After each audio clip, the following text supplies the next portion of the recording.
Hello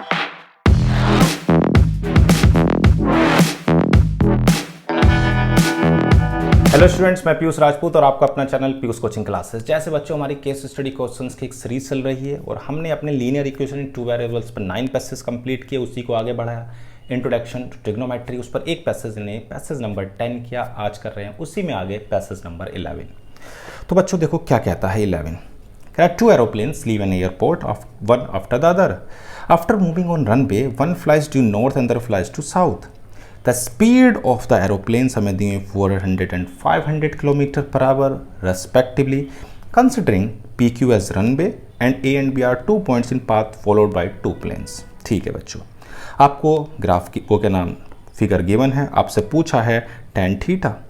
तो देखो tan theta है क्या, एंगल A एंगल PQ, ये एंगल है tan थीटा। अभी आपको मैंने बताया था पिछली क्लास में, पंडित बद्री प्रसाद हर हर भोले। अगर आप tan थीटा देखोगे तो बच्चों tan होता है परपेंडिकुलर अपॉन बेस। परपेंडिकुलर है ये, बेस है ये, को जिस पर एंगल बनता है वो हमेशा बेस होता है और 90 के सामने हमेशा हाइपोटेनियस होता है। तो परपेंडिकुलर हो गया 1.2 और बेस हो गया 1.6। तो इसे चाहो तो आप 4 से डिवाइड कर सकते हो, आ जाएगा 3/4, यानी ऑप्शन डी। सेकंड में पूछा है कोट बी। अब देखो कोट बी की बात करें तो ये है कोट बी। तो अगर इस पर एंगल लेते हो तो कोट है क्या, पहले उसे ध्यान से देखो। कोट होता है ये sine cos tan cosec sec और कोट, ये होता है। कोट जो होता है टेन का उल्टा, यानी कि बेस अपॉन परपेंडिकुलर। तो इसमें बेस हो गया ये और परपेंडिकुलर ये हो गया, तो बेस अपॉन परपेंडिकुलर। तो बेस है 3 और परपेंडिकुलर है 1.6। पॉइंट आप हटा सकते हो, इसको आप डिवाइड कर सकते हो 2 से, तो ऊपर आएगा 15 और नीचे आएगा 8। तो कोट बी की वैल्यू बच्चों कितनी आ गई, 15/8। बहुत आसान है, बस आप ये चीज़ याद रखें कि पंडित बद्री प्रसाद हर हर बोले, सोना चांदी तोले। अब आते हैं tan ए पर। देखो ए ये रहा। अगर मैं बच्चों tan की बात करता हूँ तो आपको पता है tan क्या होता है। हाँ बिल्कुल, tan हमारा होता है परपेंडिकुलर अपॉन बेस, यानी कि 1.6 अपॉन 1.2, यानी कि ये हो जाएगा 4/3। तो tan ए की वैल्यू बच्चों आ गई 4/3। सही है। अब देखो tan आपके पास है तो sec निकालना। एक आइडेंटिटी आपको याद होगी बच्चों, 1 + tan square A is equal to sec square A. तो sec स्क्वायर ए कितनी हो जाएगी, tan की वैल्यू है 4/3 का स्क्वायर।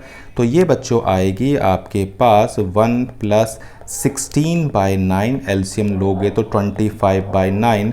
तो बच्चों sec की वैल्यू आ जाएगी 5/3। क्या कोई ऑप्शन है, तो हाँ है, sec ए हो गया 5/3।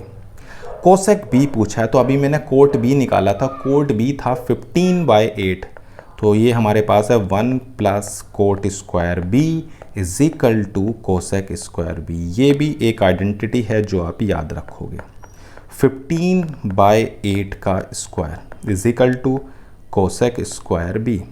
तो 1 + 2/5/64 is equal to cosec square B. सही है।